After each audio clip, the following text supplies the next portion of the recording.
couple of different outcomes were in particular looked at. They wanted to see how patients utilize the hospital after being enrolled in I Get Better. This would include not just trips to their primary care doctor and cardiologist, but more importantly, did they access the ER and were they admitted to the hospital during the study? And then secondary outcomes, they wanted to know if they liked using the I Get Better system. Was their quality of life improved during the study? How engaged were they with the I Get Better software, etc.? So if you looked at the old devices that Mass General deployed, this is a picture of the sleek new devices that I Get Better actually offered to the patients for purposes of the study. It's basically just 3 items. There's an iPad mini, which has a Verizon wireless connection, a very slick weighting scale, which is connected via Bluetooth to the iPad mini, and the blood pressure cuff, which plugs in directly into the bottom of the iPad, which you can see here. And as soon as the blood pressure cuff is plugged in, the app opens, and all the patient has to do once the cuff is on their arm is hit that green bar, and the blood pressure cuff automatically begins inflating. So it's very simple. Patients were given simple instructions every morning when you get up, when you get out of bed, use the bathroom, and then step on the scale and weigh yourself, and then use the blood pressure cuff. And those bits of data were transmitted instantly to their I Get Better accounts. They can log on either via a regular website, laptop, PC, or the iPad mini they were given. This is an actual picture of a patient's I Get Better account on the iPad mini. And you can see in the box to the right that in this box is the patient's list of instructions for the day. So to take their daily walk, they're reminded to do that, take their medications, and then down here, if they scroll down, there's other tidbits of information that's just for their information, messages you want to send to their patients. The messages change on a daily basis so that it's not the same thing every day, just to keep it interesting, and the physician can pretty much program whatever he or she would like to send as a message to the patient. Patients can monitor their own progress, so they see a bar graph, like you're seeing here, with their weights, heart rates, and blood pressures. They can see how they're trending, whether up or down, as the days go by. They can also, obviously, at an instant, see how compliant they were. They can see if there's a significant number of gaps in days that they've missed. The patient sees nothing but green data, so that they're not worried or riddled with anxiety if anything is a bit askew. But the physician, when he or she logs in, sees something a bit different. They see data that is out of the realm of normal in red. So, for instance, weight for this patient, an acceptable weight that the patient had programmed for them was 200 to 210 pounds. So on the days when their weight was over 210, the data showed up in red. So the physician's in complete control as to what parameters he or she wants to set as normal for the patient. The physician also has at his or her disposal an app that works on an iPad to more quickly and efficiently monitor patients. So when the physician logs in, he or she can instantly see the patients who, since the last login, have recorded pieces of data that are out of the realm of normal. And if you click on an individual patient, you can see the data that is abnormal is in red. And not only can you see in an instant multiple days of blood pressure, heart rate, and weight data, but you can see if patients actually answer their questions, whether or not they're taking their daily walk or complying by taking their medications on a daily basis. So just to go through some of the numbers, as reported by our friends at CCH when they looked at the data after the study concluded, we were shocked at the level of engagement of patients. If you look at the number of times that patients actually logged in on a daily basis,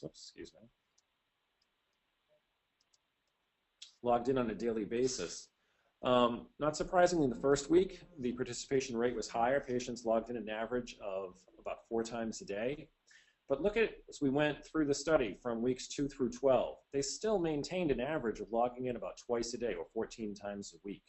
That was far better than any of us actually ever expected. The patient engagement was excellent. And not surprisingly, in part, because afterwards they told us they liked the devices. The iPad minis were cool, the scales were easy to use, they were sleek and they were modern. So that was fantastic. In fact, down at the bottom here, on 90% of the days that patients were enrolled in the study, they actually logged their weight and blood pressure. So it was only 10% of the time that they actually didn't record their data. We actually had 3 patients who had 100% logging of their weight and heart rate and blood pressure, and I believe 14 of the patients actually logged in better than 90% of the time. So participation was excellent. Not surprisingly, when we asked them more qualitative questions, and again, answers to this, if the patients felt they were true, show up in green, and if they felt they were not true, in red. And looking at the answers here, you can see when patients were asked if they were comfortable using the system, all the patients said it was either definitely or true, or mostly true, that they were comfortable using the system. They were able to perform their home activities very easily. They were able to easily use the system. They were very satisfied with the I Get Better software and the I Get Better system, and they were happy to recommend it to a friend. So fantastic feedback. Again, far better than expected.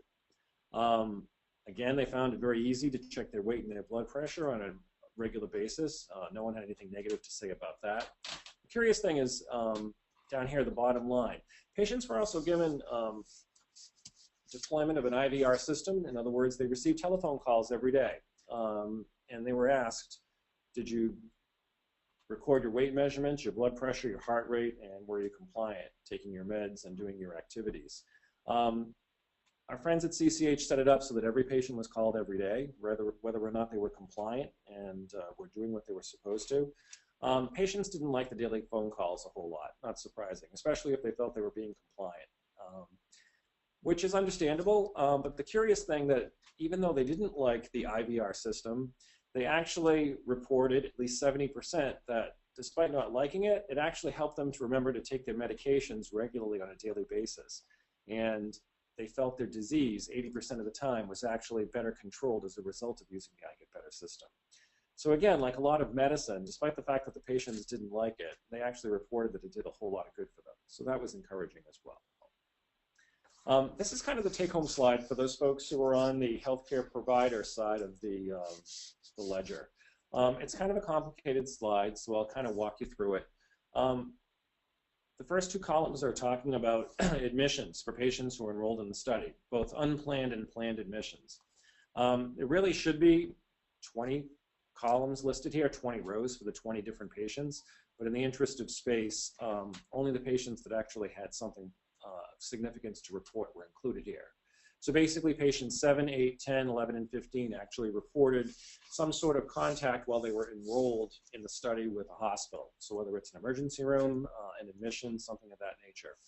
The good news is that only one patient had an unplanned admission, 1 out of 20, and that was within 30 days of the patient actually being discharged to the hospital. All the other admissions that you see here were all for things that were what was called planned admissions.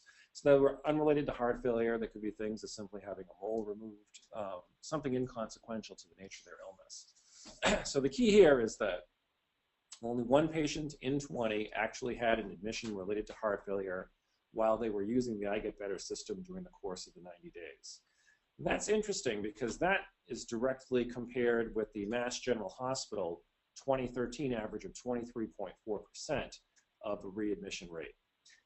Again, this is not a statistically significant group. You can't get statistical significance with just a 20-patient sample. I mean, after all, this is a feasibility study.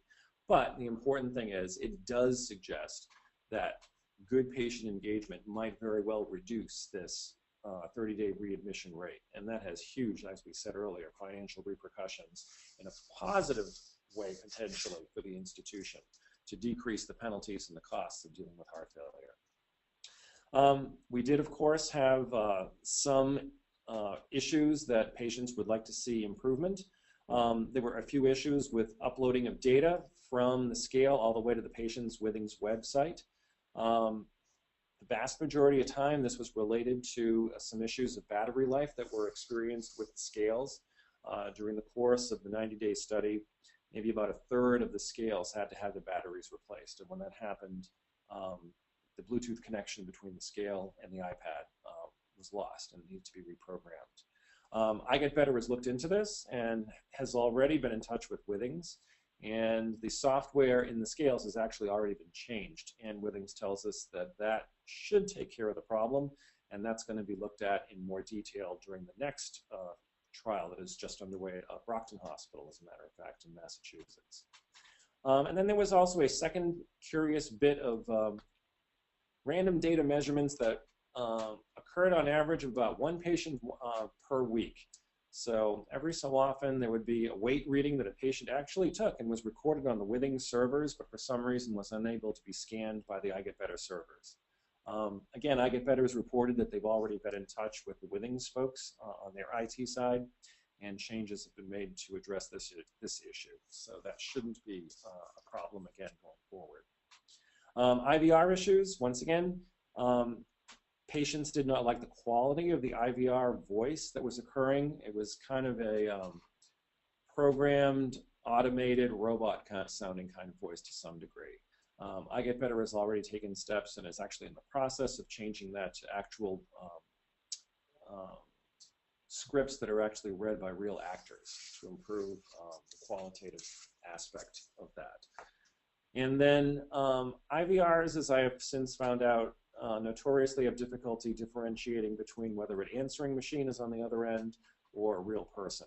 And a few times when patients were called and it wasn't a live person, the iGetBetter system accidentally just kept running, thinking that the voice on the answering machine was a real person. So that's also being looked into as well.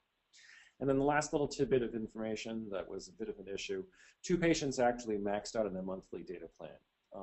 They just reached the maximum gigabyte allowance for their iPad for the month. That's also been taken care of. iGetBetter has gone into a group plan because most patients actually didn't even come close to using all of their data. So if it's just spread out over the entire population, it's no longer an issue.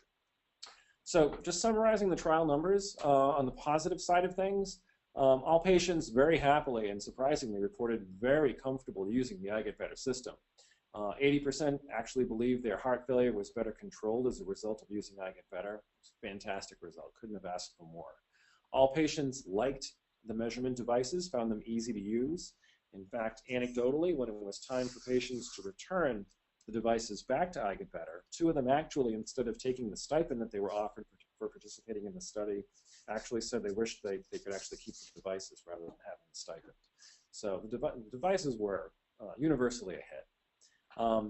Patients were very much engaged. 90% of the days that they were enrolled in the study, they actually faithfully took their weight and blood pressure, which was fantastic. And then the other nice little tidbit is at the bottom. Patients recorded only 1 unplanned readmission within 30 days of discharge. And again, not statistically significant, but at least suggestive that this might be much better than the 23.4% readmission rate that MGH is currently experiencing. Areas for improvement, once again, the IVR calls, especially the voice quality. Again, iGetBetter has already taken steps to remedy that aspect of it. But again, even though the patients didn't like it, 70% of them actually reported using the iGetBetter IVR system helped remind them to take their medications daily. So again, a positive out of a negative. Half the patients experienced at least one minor incident of inability to record their weight all the way to their iGetBetter account. That's already been addressed, as we discussed. And the scales had some issues with battery fatigue as time went by, and that's been addressed as well. So the overall key takeaways. iGetBetter was a simple program that seemed to work very well for the CHF patients that were enrolled in the study. 80% engagements, and the patients were satisfied with the program. There was only 1 documented 30-day readmission. That, again, has tremendous potential financial repercussions in a positive sense for hospitals and ACOs. And even though 80% of the patients were unmuted and did very well and were faithful in logging their data, also had some very good suggestions for the interface. And they suggested perhaps using text messaging in the future and developing a mobile app version. And so the folks at iGetBetter have already done so, and they're well on their way to developing an iGetBetter mobile app, which would be accessible for iPads, iPhones, Android devices, etc. And this is actually a screenshot from the development process that's already underway. So as iGetBetter goes forward, their plans are to continue to improve the IVR platform using real voices from actors and actresses, further develop that iGetBetter mobile interface for their patients, because of the success of the study, they're actually already in talks with Mass General to introduce I Get Better into their transplant programs and deploy it into the entire heart failure patient population at Mass General. And then, of course, there are other trials underway at other hospitals in the local area with the expectation of full patient deployment there as well. So anybody who has questions, please feel free to enter those. We'd love to respond to those. Anyone who's interested in sharing best practices as a webinar presenter, we'd love to know. We plan to do these webinars monthly. The next webinar will be Tuesday, March 18th, again, 12 noon, 9 Pacific, and we look forward to this series moving forward. We also have a white paper available on increasing profitability via care transitions. There's a lot of interest today in the marketplace in this area, and by going to the website, you can request that white paper, and we'd be delighted to send that out to you. Care transition software is, again, a very, very exciting area, and one that's been featured a lot, both in the whole Obama care arena, as well as everything that's going on with CMS. And there is a package now that is available. And if you'd like more information on that or a demo, again, feel free to contact us via the website. So again, we're very pleased that you were able to join us today. And again, we'd love to have you follow up if you have any other information requests you need. And I'd like to turn it back to Jed to answer some of the questions that have been raised. Thanks, Nance. We do have a few questions here. We have a question from Amy, and let's make sure that the good doctor is available to answer them, respond. Yes, there he is. The question from Amy is, can you use the I Get Better software for other care plans like pneumonia recovery, heart attack, and more? Oh, most definitely. Oh, most definitely. Actually, I Get Better has a number of care plans that have been created and are ready for deployment in the very arenas that you just mentioned, as well as coronary artery bypass grafting, orthopedic issues. There's really an endless, there's no limit to where I Get Better can be deployed. I mean, it's basically simply a means of communicating with patients, especially in that immediate post-discharge period, and that can be done for any ailment, as a matter of fact. Does I Get Better offer the software only, or also the hardware like the scale, blood pressure cuff, and iPad mini? Yes, it can be deployed in a number of different variations, depending on the illness. Obviously, the scale may or may not be appropriate, as well as the blood pressure cuff. So it's really at the decision of the hospital which is deploying the devices. If they want to make things simpler, they could have the patients use their own scales and their own blood pressure cuffs, coupled with perhaps the mobile app version of I Get Better. But if they want to make it all-inclusive, they are welcome to lease the devices from I Get Better for purposes of deploying them with the patient. So they have a lot of flexibility. Gotcha. Well, thank you. I guess this one is actually for Nancy. This is a question from Carol. Can I get a demo of the Ankota software? So for that, I'm going to hand the mic over to Nancy. Thanks, Jed. Yes, Carol, demos are available for the software, and the best way to request a demo is to go to the website for Ankota and ask for a demo, or call the phone number that's listed there. We'd be delighted to show that to you. Thank you. Thanks, Nancy. We have a few other questions. David, I think they're pretty much all for David at this point. So I guess, and just remember, I'm going to mute myself too. So this question is from Susan. And actually, there's two questions. Can you run the CHF plan without blood pressure, and can the patient use their own scale? Yes, you certainly can run the CHF plan without a blood pressure cuff. Blood pressure information is not the most critical part of monitoring a heart failure patient at home. Weight is, but it's a nice adjunct to the weight reading every day, but it is optional. And yes, they can use their scale at home if they're more comfortable with that. There is a log my progress feature, both on the main website for I Get Better that they can access via the internet, or on the mobile app version, there'll be the same thing. And there'll be a spot when they hit the button for Log My Progress, they can simply go and enter their own weight using their own scale. So not a problem at all. Would this be a good system to have care transition patients check in every day? And if yes, I guess they're saying, can you save a lot of money in the care transitions program costs? So I guess long story short is, would this be a good system to have care transition patients check in every day for? Sure, physicians would love to get daily information and have them check their weight every day. That's probably not realistic. I mean, human nature being what it is. But the cool thing about this is it makes it as unobtrusive and as easy as possible, so that if it may not be every day, 90% of the time is pretty good, actually. The fact of the matter is, heart failure patients don't slide downhill and tank and require hospitalization in the course of 24 hours. They trend over several days as their salt intake tends to go out of control. So as long as you're monitoring them and getting a weight reading every couple of days, that's more than sufficient, actually. If they're 100% compliant, fantastic. Love those patients. But if they're not, and even they're 70 or 80%, that's good too. And that would actually help to, I would think, ultimately provide enough information that they can be monitored satisfactorily to see if they're actually trending towards a rehospitalization. Well, thanks again. And yeah, these questions keep on flying in. The next one is, can you tell us about the slide that's up on the screen? Does it say that I can get the iBetter software with the Ankota software?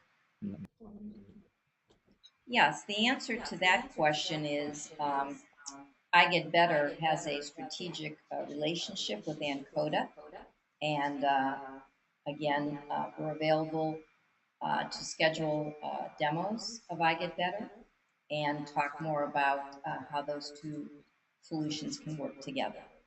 Thank you for that question. But I want to thank you one and all for joining us on this little adventure. This is will be the first of many adventures online in webinar from Ankota.